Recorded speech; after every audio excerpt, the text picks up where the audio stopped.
Hi guys! Welcome back to my YouTube channel. Good morning, good afternoon, good evening sa ating lahat, saan man tayo sulok ng mundo.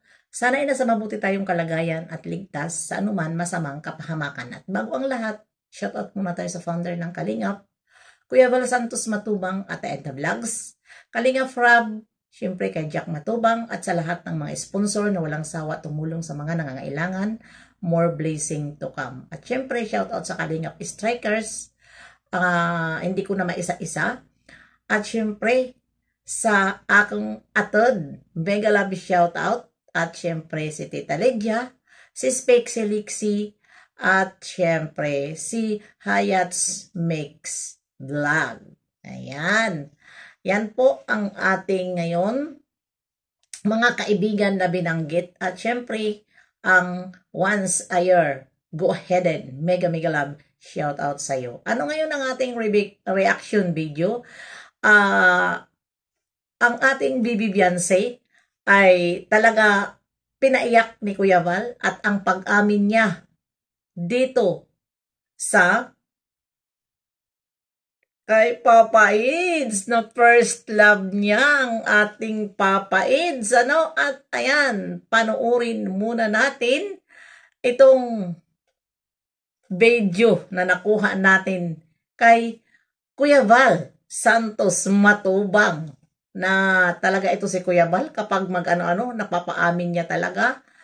At bago natin reaksyonan yung video na yan, ipaparinig ko muna sa inyo para naman masaya tayong lahat. At alam ko, marami dyan ang natuwa. Ayan. Panoorin nyo.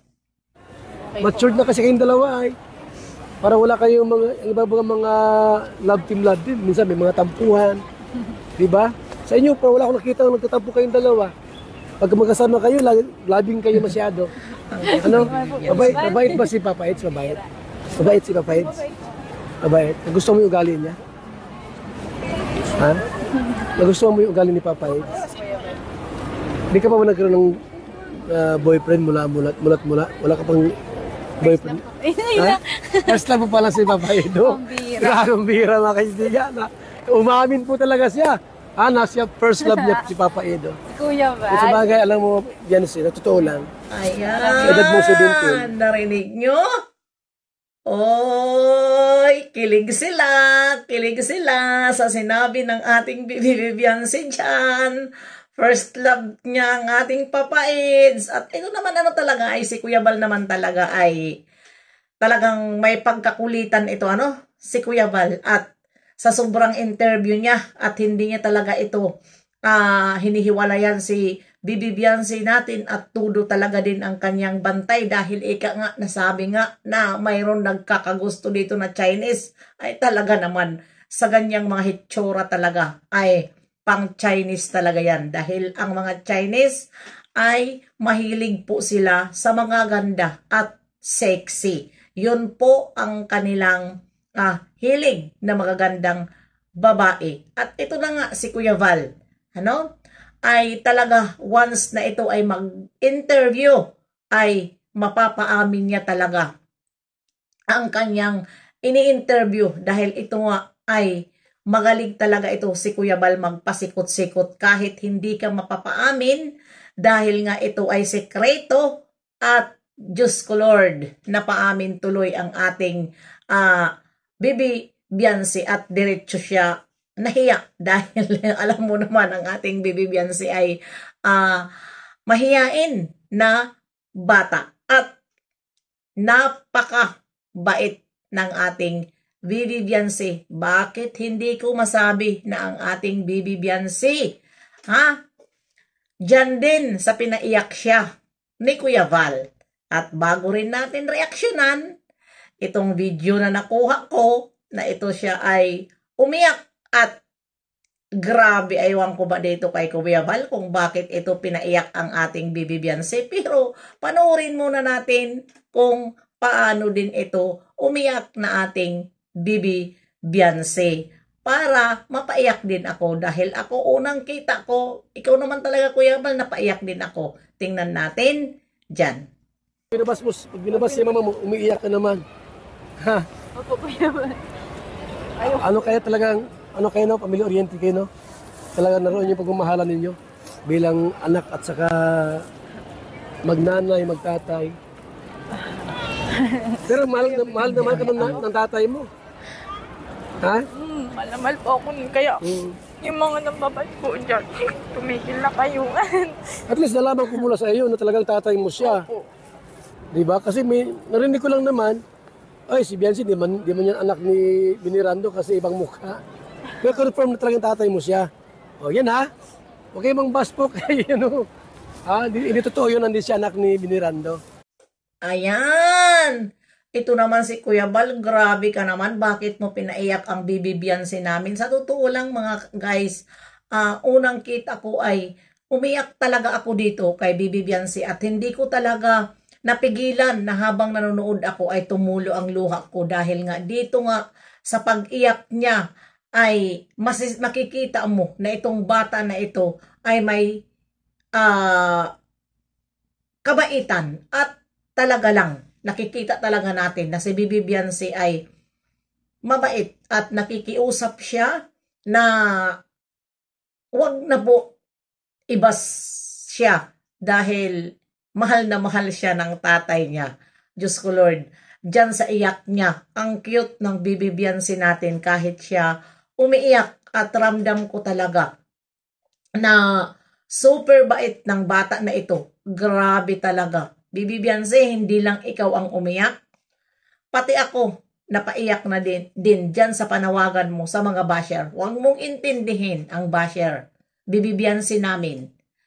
Ha? Dahil ikaw wala kang ginawang masama kundi nagpapasaya ka lang sa amin nanonood. Dahil yung mga basher na yan ay talagang wala silang magawa sa buhay nila. Ganun talaga yan sila. Wala silang nakikitang kabutihan dito sa mga angel, lalong-lalo na sa'yo, dahil yun po ay sila mga anti-kalingap at mga inggeterang palaka dahil wala silang ganyang hitsura mo at ugali mo na sa'yo na lahat ang kagandahan at ang ugali mo. At talaga naman, nakita natin dito, yung pag-i-enjoy ni Bibi Biancy doon sa Hong Kong.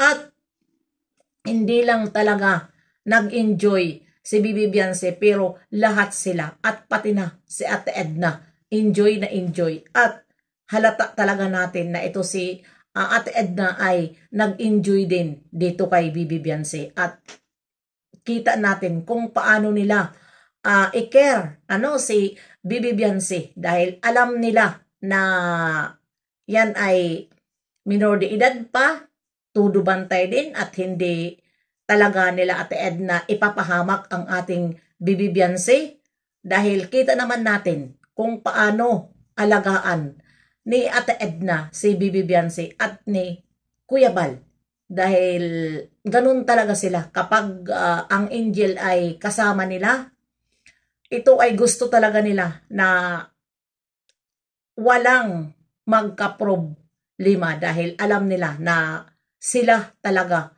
ang nagpursige nito na makarating ang ating Bibi Biancy sa Hong Kong dahil ang mga effort na binigay ni Ate Edna at ni Kuya Val inaraw-araw nila para lang makapunta ng Hong Kong itong ating minamahal na Bibi Biancy. Walang araw at ulan ang ginawa ni Ate Edna at ni Kuya Bal para makuha ang mga papel na dapat makarating sa Hong Kong ang ating Bibi Biancy. At ayan, salamat Ate Edna at talaga naman na pinakita mo, Kuya Val. Ikaw, Kuya Val, ang dami mong jowa. Ha? Siguro ko grabe si Kuya Val. Walang bukang bibig kundi jowa nga. May jowa ka na ba? Grabe talaga. At ito, pati pa si Dr. Love. Nadamay pa. Ikaw, Dr. Love, bakit ka nakaakbay doon sa mga... Nakakatawa ginawa talaga ang kanilang bakasyon. Dahil ito si Kuya Bal ay ginawa talaga komedi ang kanilang bakasyon. Grabe, nag-enjoy din ako sa kakikita sa kanila. At alam nyo naman, di ba, nung nandoon sila sa Hong Kong, ay hindi si Banat Bagsik nagreaksyon sa ano-ano pa man. Pero nangako ako talaga na pag-uwi nila, magre-reaction ako. Dahil wala puro pinagpagbigyan natin. Dahil tuwing kita natin, mga live, ang dami. Kaya hindi na ako sumingit at nag-reaction ako kay Baby Carla. Dahil ito nga, si Baby Carla naman ay medyo ito na nga, marami na. At ayan, mag-i-start din ako kay Baby Carla pag-reaction dito sa mga basher. At alam na suportahan natin ang Jomar. Dahil si Jomar po ay napakabait. Bye-bye! See you next live and upload. God bless sa ating lahat.